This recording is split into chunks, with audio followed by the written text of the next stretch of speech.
gentleman yields. The chair now recognizes the gentleman from Ohio, Mr. Johnson. Well, thank you, Mr. Chairman, and I appreciate our panelists being with us today. Chairman Rosenworcel and the rest of the commission, good to see all of you. The committee has passed my legislation, the Alert Parity Act, to formalize the way the FCC licenses supplemental coverage from space when providing emergency alerts and 911 service.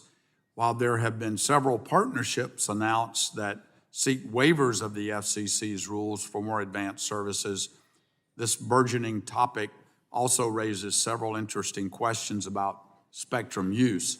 One such question pertains to the geographic areas required to offer supplemental coverage from space. I want to make sure that whatever the FCC does, my constituents in rural Eastern and Ohio are not left out because rural carriers don't have the spectrum over the entire U.S. So first question, Chairwoman, would the FCC's proposed supplemental coverage from space rules exclude smaller carriers from bringing these services to the rural communities they serve? The short answer is no, but the longer answer is this.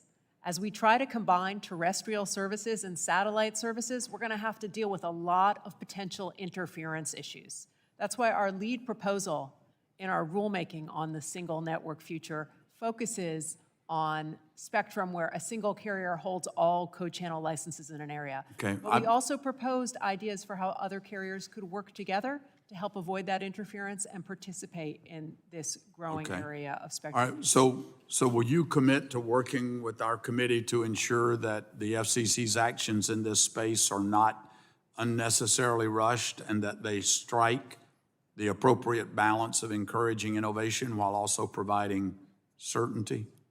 Yes. Okay, great. Chairwoman Rosenworcel, again, one area of geopolitical competition with China is in the space sector. Similar to how China has sought to leverage their terrestrial telecommunications infrastructure, they're also working to build out satellite broadband to directly compete with the United States.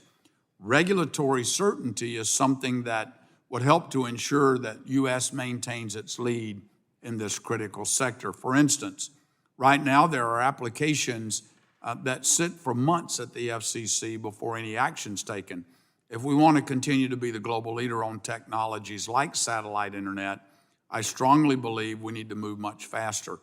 Can you explain to us why the FCC has not been putting out applications for comment on a more timely basis? I agree. When I came to the agency, I noticed that we had a tremendous amount of satellite applications before us. I reorganized the agency, created a space bureau. I increased those who review those applications by 50%.